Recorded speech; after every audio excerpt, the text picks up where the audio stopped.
Welcome back to Tap the Vault, the podcast where we unlock big ideas from bold books. I'm Dex, your guide to asking the questions you're probably already thinking. And I'm Ray, your resident book decoder.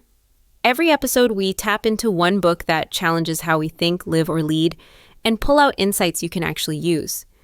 Today's episode is all about a book that doesn't pull any punches, The Subtle Art of Not Giving a Fuck by Mark Manson. Yep, we're saying it, just maybe not too loudly if your kids are in the back seat. This one's a bestseller for a reason. It's not just edgy language and shock value. Underneath all that is a clear message: stop caring about everything and start focusing on what actually matters. And let me tell you, this book came at me hard. I'm the kind of person who overthinks a text message for 3 days, so I felt very seen. You're not alone. Manson taps into that exact anxiety, this pressure to be happy, successful, liked all the time, and then he flips it upside down. So today we're going to break down what not giving a fuck really means, how it's not about apathy, and why solving problems might be the real key to happiness. We'll also talk about values, responsibility, and how uncertainty, yes, not knowing things, can actually make your life better. Let's tap the vault. All right, Ray, let's start with the big one. The title of the book pretty much screams this idea, but what does Manson actually mean when he says, we've only got a limited number of fucks to give? It's all about selective attention. Manson's saying that we only have so much energy, time, and emotional bandwidth. If you try to care about everything, every opinion, every goal, every minor inconvenience, you'll burn out fast. Right, and I think that's what most of us do without realizing it. Like one bad comment on social media can ruin your day, or one email from your boss can wreck your weekend. And we treat that reaction like it's normal, like we're supposed to feel that way, but it's not sustainable. Exactly. Manson's not telling people to be careless. He's pushing them to be more intentional. He says that maturity is what happens when you learn to care deeply about fewer things. It's not apathy, it's clarity. You become a curator of your attention, not a collector of chaos. That's a shift, honestly. Most of us grew up being told to care more, to try harder, to hustle for everything. But this book flips that script. It's like realizing that saying yes to everything is actually saying no to your peace of mind. It does. He argues that constantly chasing more success, more validation, more happiness just creates stress. Instead, he says, choose your values wisely and commit your energy to what truly aligns with them. The question becomes, what's actually worth my limited time and effort? And I love that he makes it simple. Not giving a fuck doesn't mean giving none. It means being deliberate with your yeses and your nos. It's honestly kind of empowering, like I don't have to care about everything, and I shouldn't. That's right. One of his big takeaways here is that your life gets better not when you care about more, but when you care about less, but better. It's a quality over quantity mindset applied to your emotions, your priorities, and your purpose. All right, so once you've figured out what to care about, Manson throws in this curveball. Happiness doesn't come from avoiding problems. It comes from solving them. That one stopped me. It's a powerful shift. Most people think happiness is about eliminating struggle. But Manson says that problems are inevitable and real happiness comes from facing the right ones and working through them. It's not about living a frictionless life. It's about choosing your friction wisely. Okay, but let's be real. Who wants problems? I mean, I'd love a version of my life where nothing breaks, no one's mad at me, and my to-do list finishes itself. That fantasy life where everything's smooth and perfectly under control. It sounds amazing, until you realize it doesn't actually lead anywhere. Totally understandable. But Manson's point is that a life without problems is a fantasy and honestly a boring one.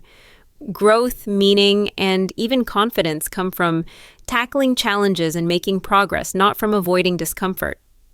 Think about it. Every major milestone in life, learning a skill, building a relationship, achieving a goal, comes with its own set of problems. That's what gives it value. That kind of reframes pain, doesn't it? Instead of seeing it as a sign that something's wrong, it becomes a sign that you're working on something worth your time. Like pain becomes a kind of compass, pointing you toward the stuff that actually matters. Exactly. He even says that what makes life meaningful isn't the absence of struggle, it's choosing better struggles. So the key question isn't how do I avoid problems? It's which problems are worth it? That's where your values come in. The right problems are the ones connected to what you care about most. That one hit me hard. Like, if I care about health, then yeah, working out when I don't feel like it is a good problem.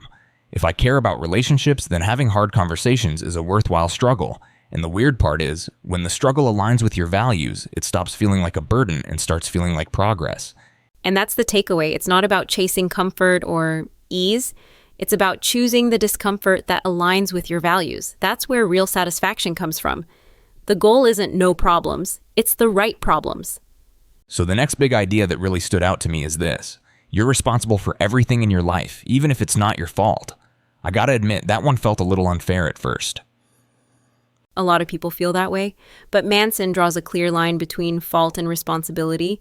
Fault is about the past, who caused something. Responsibility is about the future, how you respond to it now. And that distinction is crucial because it separates pain from power. So he's not saying everything that happens to me is my fault, but he is saying I still have to own what I do with it. Like, I can't control if someone treats me badly, but I do control what I carry forward or what I let go. Exactly. You might not be to blame for the breakup, the layoff, the bad childhood, but you are responsible for how you process those experiences and move forward. Blame is passive, responsibility is active. One keeps you stuck, the other helps you grow. That's uncomfortable, but it makes sense. It's kind of like refusing to pick up trash on your lawn just because you didn't throw it there. Sure, it's unfair, but it's still your yard. And if you wait around for someone else to fix it, you're just living in the mess. That's a perfect metaphor. Manson's point is that when you take responsibility, you take back power. You're no longer stuck waiting for someone else to fix your life. You stop outsourcing your well-being to people who may not even care. And I think this also helps people stop playing the victim without being dismissive of their pain. You can acknowledge something was unfair and still decide what you want to do about it. Like, yeah, it hurt, but now what? That now what is where your power starts.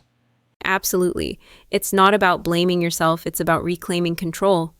And that's a mindset shift that can completely change how you experience challenges. You don't need to feel guilty to feel responsible, you just need to be willing to respond. All right, Ray, let's talk about something that definitely hit a nerve for me, the certainty trap. Manson argues that being too sure of ourselves is actually a problem. Yes, he calls it the certainty effect.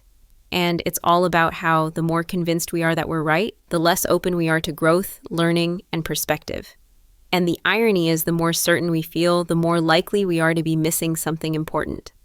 Which is wild because we usually think confidence is a good thing. But he's saying, hey, being wrong isn't the enemy. It kind of makes me think about all the times I doubled down on something just because I didn't want to admit I might be off. Right. In fact, he says growth depends on being willing to be wrong. When you admit you don't know everything, you create space to improve and update your beliefs.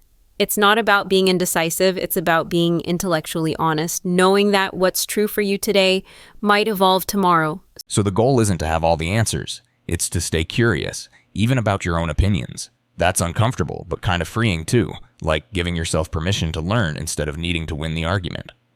Definitely. Manson points out that we're constantly rewriting our understanding of the world, whether we realize it or not. So clinging to certainty just delays that process. Growth doesn't happen in the echo chamber. It happens in the gray areas where you're willing to be wrong. And honestly, in a world where everyone's trying to be the loudest expert online, this idea of not needing to be right all the time feels like a bit of a relief. It takes so much pressure off. You can actually listen instead of just waiting to talk. Exactly. It takes pressure off and encourages humility. Instead of asking, how do I prove I'm right? You start asking, what am I missing? That shift opens up better conversations and better decisions. And ultimately, it helps you grow, not just smarter, but wiser. All right, Ray, let's shift gears and hit some rapid fire takeaways. I'll throw the questions, you drop the vault keys. Ready? Let's do it.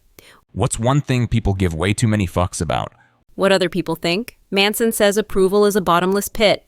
It never ends, and it rarely satisfies. Preach. Okay, what's a subtle sign someone's giving too many fucks? They're constantly stressed over things they can't control, like traffic, news cycles, or someone else's mood. All right, how can someone figure out what's actually worth caring about? Ask what pain you're willing to endure. Manson says your values show up in what you're willing to struggle for, not just what you want. That one's deep. Okay, last one. What's one habit to build a stronger fuck filter? Practice saying no, even to good things. It helps you clarify your yeses and protect your energy. Love that. Fewer fucks, but better ones. That's the move. Exactly. It's not about shutting down. It's about showing up more fully for the things that actually matter. So Ray, after cracking open this book, I'm definitely rethinking where my energy's going. I've been sweating stuff that honestly doesn't even line up with what I value. It's like I've been investing in drama I didn't even ask for, and wondering why I feel drained all the time. That's the core of it. Manson isn't saying, don't care. He's saying, care smarter. Once you name what matters most, it gets easier to stop wasting energy on the noise. You start seeing distractions for what they are, just emotional clutter that doesn't deserve your time. I've started asking myself, is this problem worth my time? And about half the time, the answer is no. That alone feels like a mental detox. Even scrolling through social media feels different now. I'll catch myself spiraling over something irrelevant and just stop. It is, and it's also a daily practice. You don't wake up one day magically zen. It's a process of checking in, realigning, and adjusting your focus. Your priorities are like muscles. The more you train them, the stronger and more instinctive they become. And owning your response. That part really stuck with me. Even when life throws garbage my way, I still get to choose what I do with it. It's kind of empowering to realize you don't need the situation to change. You just need to shift how you show up. Exactly. That shift from blame to responsibility is where the real freedom starts. You may not get to control what happens, but you always control how you engage with it. And in that moment, you stop being a passenger in your own life. That's a game changer. Fewer distractions, better focus, and more peace. Sounds like something we could all use. Honestly, it's like spring cleaning for your mindset. It really is. And the best part? It's not about adding more to your plate. It's about clearing space for what actually matters. Less noise, more meaning. That's the win. All right, before we shut the vault on this one, Ray, what's the final key you want people to walk away with from the subtle art of not giving a fuck? It's this. You only get so many Fs to give in your lifetime. Don't waste them on things that don't matter. Choose your values, own your responses, and care deeply, but only about what's actually worth it. That's it right there. Not apathy, clarity, and a little less stress in the process. Exactly. Manson's message isn't about caring less, it's about caring better. So if this episode got you thinking and maybe helped you cross a few things off your mental worry list, be sure to subscribe, share it with someone who needs it, and come back next week as we tap into another book that's got more beneath the cover than you think. Until then, choose your Fs wisely, and we'll see you in the next vault.